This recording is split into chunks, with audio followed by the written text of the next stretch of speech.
જી madam, આજે કઈ પ્રકારની હેલ્મેટ ડ્રાઈવ કરવામાં આવશે, કઈ પ્રકાર લોકોને દંડવામાં આવશે? સુરત શહેર ટ્રાફિક શાખા દ્વારા માનનીય સીપી સાહેબના માર્ગદર્શન હેઠળ કુલ 45 દિવસનું હેલ્મેટ અવેરનેસનું કેમ્પેઇન ચલાવવામાં આવેલું. કારણ કે વર્ષ 2024 દરમિયાન કુલ 50% લોકોના ડેથ ફક્ત ને ફક્ત હેલ્મેટ ના પહેરવાના લીધે થયેલા છે તેવું ડેટા એનાલિસિસ પરથી જાણવા મળેલ છે. તો આવા અકસ્માત અટકાવવા માટે જ્યારે આજરોજ 45 દિવસનું કેમ્પેઇન પૂર્ણ થઈ ગયું છે, તો આજે 15 ફેબ્રુઆરીએ અમે દરેક જનતાને એવી અપીલ કરી હતી કે પ્લીઝ તમે હેલ્મેટ પહેરીને તમારી સુરક્ષા અને તમારા પરિવારની સુરક્ષા માટે નીકળો. તો આજ રોજ અમારા ટોટલ સુરત શહેર પોલીસના 3000થી વધારે કર્મચારીઓ, 300થી વધારે અધિકારીઓની ટીમ દરેક જંકશન ઉપર તૈનાત છે અને આ અમારા જે કર્મચારી અધિકારીઓ છે, જે વ્યક્તિઓ હેલ્મેટ પહેરીને નથી નીકળી રહ્યા તેમના વિરુદ્ધ દંડનીય કાર્યવાહી હાલમાં ચાલુ છે.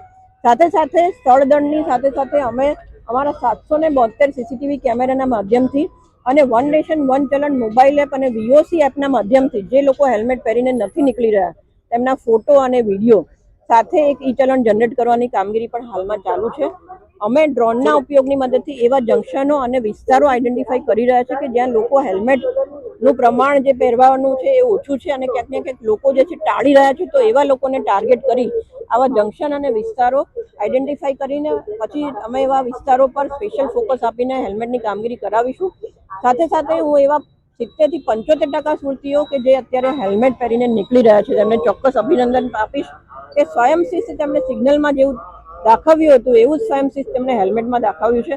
પરંતુ બાકીના 20 થી 25% લોકો જે હેલ્મેટ પહેરીને નથી નીકળી રહ્યા એમને હું ચોક્કસ ચેતવણી આપીશ કે તમે તમારી સુરક્ષાની ચિંતા નહીં કરો તો તમારા સુરક્ષાની ચિંતા, તમારા જીવની ચિંતા અમને છે.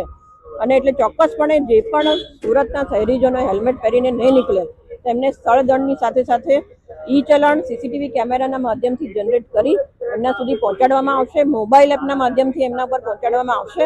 પરંતુ તમારી સુરક્ષા માટે સુરત શહેરના થતા જે રોડ અકસ્માતો છે એમાં ઘટાડો લાવવા માટે ચોક્કસપણે એવા વ્યક્તિઓ વિરુદ્ધ અમે દંડનીય કાર્યવાહીની સાથે સાથે 5 થી વધારે જેના હેલ્મેટના ચલણ બનેલા હશે તેમના લાયસન્સ સસ્પેન્ડ કરવા માટે પણ આરટીઓને રિપોર્ટ કરીશું.